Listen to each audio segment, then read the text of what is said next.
we have Ore. She is in health and fitness and music. Hi everybody, my name is Ore. So I am a clinical pharmacist by profession, but I'm also a health and wellness advocate. So I guess my journey started 5 years ago. As I said, I'm not a mother. I've never had a child, never been pregnant. However, I'm very passionate about health and wellness, mainly because, as I said, 5 years ago, my dad passed away. And from that, it kind of, I guess, brought out a new passion for health. As a pharmacist, I come across so many different people. A lot of us think it's elderly people, so you think, 65, 70, that's when sickness hits. But I meet 25-year-olds, 26-year-olds, 30-year-olds who have heart attacks, heart failure, diabetes, all these different things. And I think that kind of made me think, when my dad passed away, I was like, do you know what? You have one life. In order for you to achieve all the goals that you want to achieve in that life, you have to be well. We don't think of our health as priority. We think business, we think money, we think husband or bae, we think kids, but then we don't think health. You need your health to be able to achieve whatever it is you have to achieve in life. And aside from obviously having the experience with my dad, one of the other things at the time, so 5 years ago, I was 115 kg, so 200 and, I don't know if you guys know pounds or stones, so I was 16, 17 stone, 16 and a half to 17 stone, and I was like, alright, when you have kids, I don't want to have complications. I don't want to have to go through all this, oh, you've got diabetes, you've got gestational diabetes, or your blood pressure's too high, so we're going to have to do a C-section, we could go to theatre. All these things happen, it's legit, it happens, I see it all the time. So I said to myself, I'm going to just, before that I had tried to lose weight so many times. The thing is, I'd lose the weight, and then I'd just regain it, and it was just kind of like a work, just a cycle. And this time I was like, do you know what, alright, we're going to do this. If you fail, you get back up and you start again. And literally 5 years, I have never gone back. Literally 5 years, I have continuously. And I think through that, God has placed a purpose. So He's birthed a purpose in me to be able to raise awareness on health and to tell people that it's real out here. Like, disease is so real, and it's so sad to see young people dying because of illnesses. And we think that it's just big people. It's not about size, and I feel that when people get married and they start having kids, like, they get so comfortable in their self and in their health. So I meet people who got married 6 months ago, and you see them 6 months later, and I'm like, oh, okay, you've been eating. And it's all these date nights, it's all these, and it's fine, enjoy yourself, live your best life, but remember that your health is very vital in order for you to achieve anything.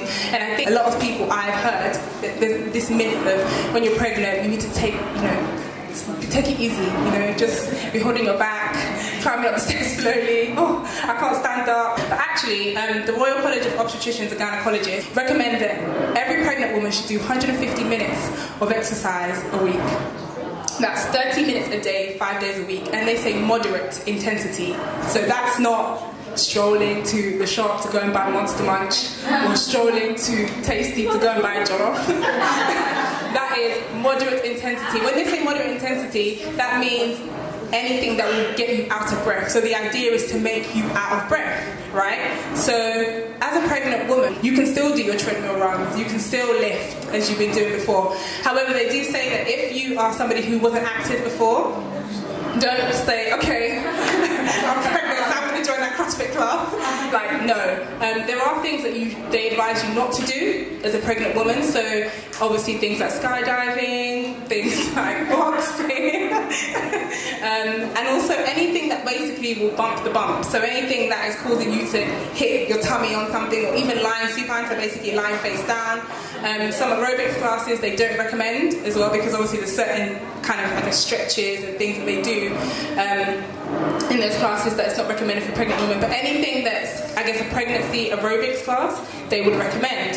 So I guess it's my kind of advice to you today. Even if you're not a mother yet, you plan on being a mother, start thinking about your health. It's so important. And I think, as I said, people don't think it's important until something happens. You don't think it's important until something, people don't just wake up at 75 and get diabetes. It's things that, the seeds that you're sowing now. Do you know what I mean? Things that we're eating, is look at the nutrients. Okay, I'm going to eat that jollof rice. What are the nutrients in that jollof rice? I'm not saying jollof rice is bad because I'm going to a wedding next week and I'm going to eat jollof rice. I guess rice is it's such a hard topic because, you know, you hear the things about it's plastic, oh, it's refined, all this stuff. I personally I'm not a rice eater, but if I go somewhere and there's rice, I'm going to eat it, but I'm looking at the portions that I'm having. But if you think of things that you buy from the street, that's why I'm somebody who, I like to cook food for myself. I know what I'm putting in it. It's not just the salt, it's the sugar, it's the extra things that they add, the preservatives, all those kind of things. And it gets long when you have to research your food, but this is your body.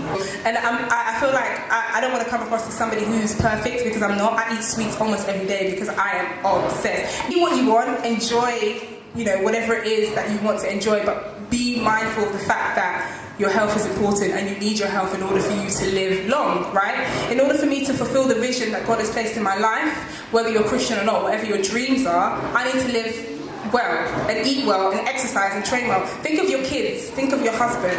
You know, nobody, God forbid, nobody wants to be at a stage where they can't be there for their kids, they can't be there for their husband. And as I said, it's not just about weight. Weight is a thing, yes, but there are people who come across maybe bigger than others, but they're healthier than others because they're watching what they eat and stuff. So if you're a pregnant woman, as I said, or you're planning on being pregnant, try and get yourself into a position where you are active. Take walks if you need to. Go to the gym. If you don't know what to do, always start off with a machine, you know, get on a machine, do a walk on a treadmill, something, and gradually get yourself to a point where you can be consistent with it. That's one key thing, consistency. It's not about perfection, it's about progress. So yesterday I done 10 minutes, tomorrow I'm going to do 20, and so on and so forth. Exercise and physical activity reduces gestational diabetes, your risk of high blood pressure. Mary said earlier, like, we're able to do so much as women, but in order for you to do so much, you need to be healthy and strong enough to do that. I was going to say, like, you know, there's this trend of snapping back to your naturally that size. Like, that's quite a good question. I think that I've seen people who have been pregnant and maybe gained a bit of weight, and then straight after they go back to their pre-pregnancy weight quicker. We need to remember that genetics is obviously quite important in all of this. So there are people who may, yes, they'll gain a bit of weight and then they lose it straight away.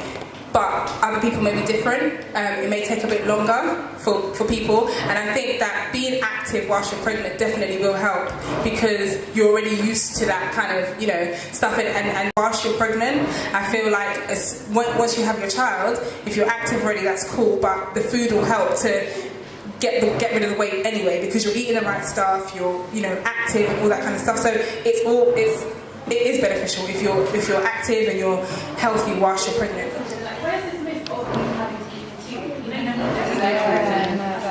Yeah, a lot of people say, I would definitely say, as I said, I haven't been pregnant before, so I got no idea. And when I get there, I'll find out. But you don't need to binge, because I feel like people use it as an excuse to, oh, I'm having a child, so let me have double pounded yam tonight, kind of thing. So people always have that, yeah, there is that myth of eating for two. I guess I would say, eat more nutritious, filling food when you're full, stop eating, than trying to just eat anything for two. Because remember, all that food and all the nutrients in that food is actually travelling to that child. So you're eating for two, but what's inside that food that you're eating? Do you know what I mean? But it's so hard to be in the gym for more than 30 minutes. And it's just, yeah, it's hard. So how do you motivate yourself? How do you yourself? I think that's something that a lot of us struggle with, and even when you're in it, you struggle with it as well. One thing I say is motivation is fleeting, discipline remains. If you are expecting to be motivated and on fire every day, you're not going to be, unfortunately. There are days where you're going to say to yourself, do you know what, I have to do this. And it's not about the weight loss. I always say this to my clients. I run an accountability program, and I say to them, forget about losing weight. If it's losing weight you want, if it's flat tummy, everybody wants flat tummy. Forget about that. Think about your health. The weight will go by itself.